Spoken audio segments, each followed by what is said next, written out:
Hey everybody, once again, thank you very much for tuning my channel. If you can take the time to hit that subscribe button, help this channel grow, I appreciate every one of you guys. In today's video, we're going to be working on both these illuminated lights. If you guys want these lights, I will put the part number right here at the bottom of the screen and also in the description for you.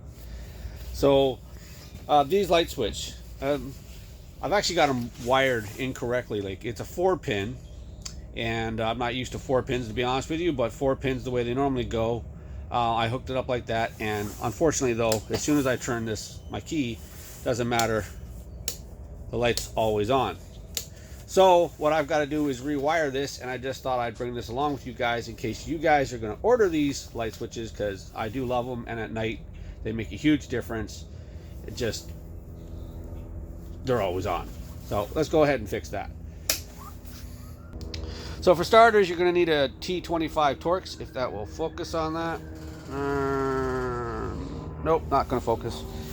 Anyway, so one thing I forgot was my little tray, so I don't lose my screws. Typically I forget something. So you got one there, and on the opposite side. We're just going to go ahead and get these things out.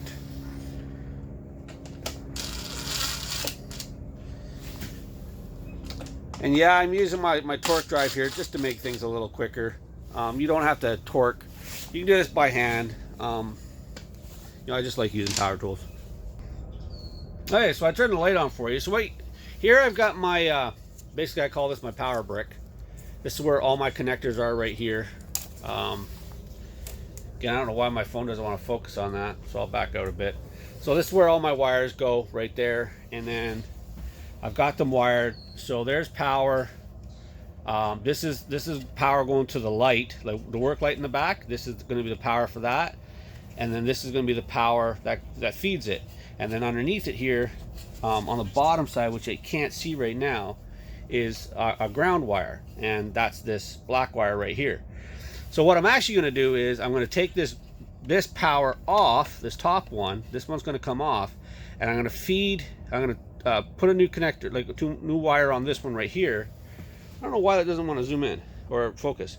I'm going to put a new wire on this and just kind of turn it around up here, so that when I turn the switch on, there's power to this, it'll put power to this, and then that's when, geez, if I could center it, eh? And that's when we'll have power there. So I'm going to go ahead and do that, and I'll show you guys kind of the steps as I go. Now, just so you guys can kind of get an idea how I do wiring, right here, because I got both these illuminated switches, and what I did was I actually tapped in with these two red wires into one, so that I didn't have like this brick. It was already, right now there's 8 things on this, which is a little ridiculous. So I've got 8 connectors all on that, so I'm going to reduce that down. And then I got, like I said, the power one down here, and then this yellow wire for the light bar in the front. So I got to take this harness apart a little bit here to get that one. So I've already got this one off. Sorry, I've already got this one off of there. And like I said, I'm going to splice that over to there, and then delete this over here. Now what I've actually done is I removed the one screw down here, and then there's a screw right here and right there, just so I can lean this forward. I'm working in a tight spot here, so I just want to get in here and have a little more room to work. So you don't have to pull the whole thing out like that, whatever, right? Just get that, pull it out far enough so you guys can work. That's all you got to do. And I know it's kind of in tight spaces here, so what I've done so far is I removed my little splice piece here that I did. I just cut off the ends here for the yellow wire for the work light, and then for the light bar up front. And now if you guys could get a pair of these tools, these things make life so easy. Of course, I'm doing this all one-handed, guys, so I can't show you everything step by step what I'm doing, but kind of gives you an idea. So now what I've done is I just stripped off, and as you can see, I don't have to strip a whole lot. Why won't that focus? Anyway, I don't have to strip a whole lot off that. Is this whole video going to be blurry? Anyway, let's get this done.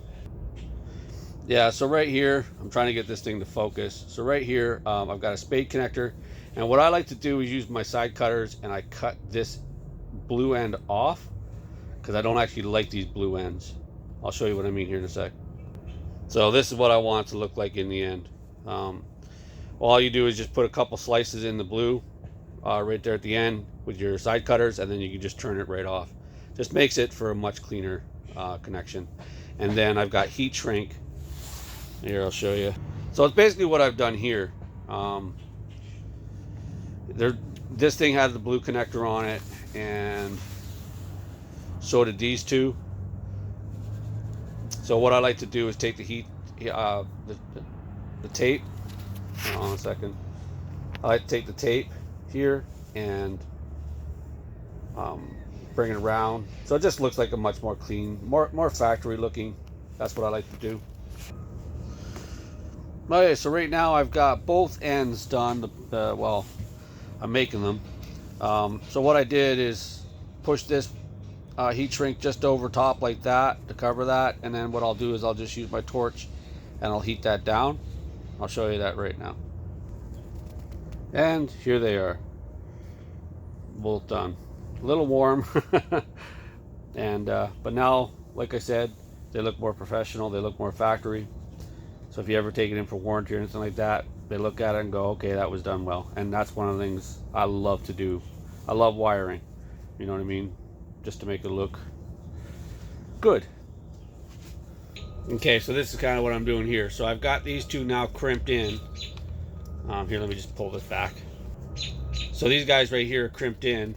And what I do is I just pull this up, push it up to the top there, and now we'll go ahead and just heat shrink that.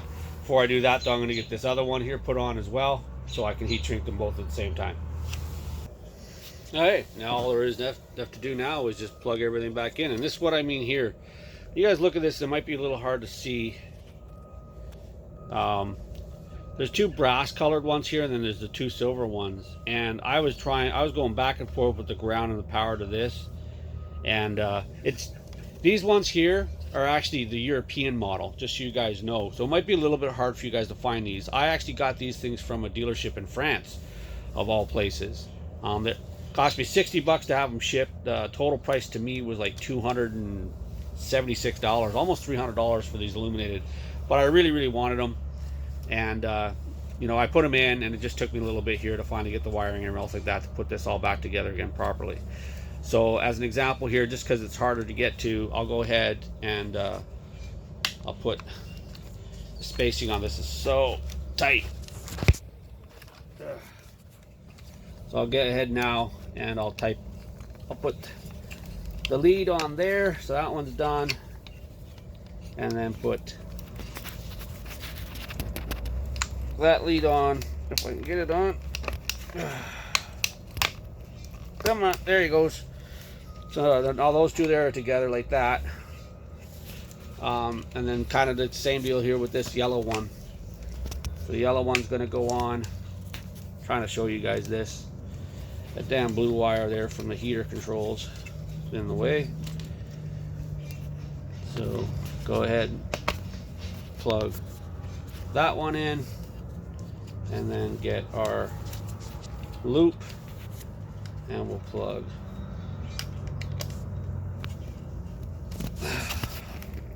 these new looms here. Give me a second here, guys. You're not watching my hands. Well, that's not good. This connector didn't stay in there, so I'm gonna have to redo the bottom one. But just for just so you guys know it works anyway. So now when it's off, and I'll turn my key, and I just dropped all my spade connectors. So now anyway, when it's off, it's off. And when I'm riding out, and when I back up and I put my back light on, as you guys see now, it illuminates. So there it is. It's off, it's off. Now it's on only when I put it on, which is fantastic. All right, you guys, that's it. I'm gonna have to go ahead and fix that little issue right there. I'll shut my bike off so I don't short anything out. Of course, don't forget to tape this up, guys. This little power block here, tape that up there so all those connectors stay away from any ground, anything like that. And like I said, I'll put the part number there in the description if you missed it at the start of the video. With that being said, guys, thanks a lot for watching, and I'll see you guys in the next one. Please like, share, comment, and of course, don't forget to subscribe. Thanks a lot, guys. See you in the next one. Bye.